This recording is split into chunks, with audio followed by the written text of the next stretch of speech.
but final est de faire en sorte que l'entreprise devienne une extension de votre propre identité. Et le plus malsain, vous savez quoi? C'est que c'est d'autant plus vrai qu'on est en bas de l'échelle. Moi, c'est là que j'ai le plus remarqué qu'on essayait de m'embarquer, quand j'étais simple vendeur. C'était une grande enseigne, j'étais un pion parmi des centaines d'autres, et on était tous parfaitement remplaçables. Pourtant, on nous incitait chaque matin à regarder les indicateurs financiers.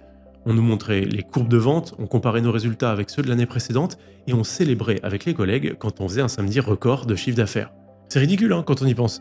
Et pourtant, sur le moment, je me souviens, j'étais sincèrement fier. Mais avec le recul, c'est quand même fascinant. On n'était pas les actionnaires, on n'allait pas toucher de dividendes sur ce chiffre d'affaires record, bordel, on était payé au SMIC.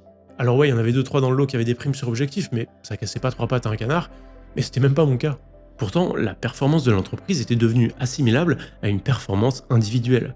C'est là le grand tour de force du capitalisme moderne, transformer l'exploitation en autoréalisation.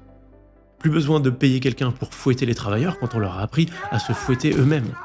C'est là qu'on rejoint la thèse de Byung-Chul Han. On est passé d'un monde qui nous disait « tu dois » à un monde qui nous murmure en permanence « tu peux ».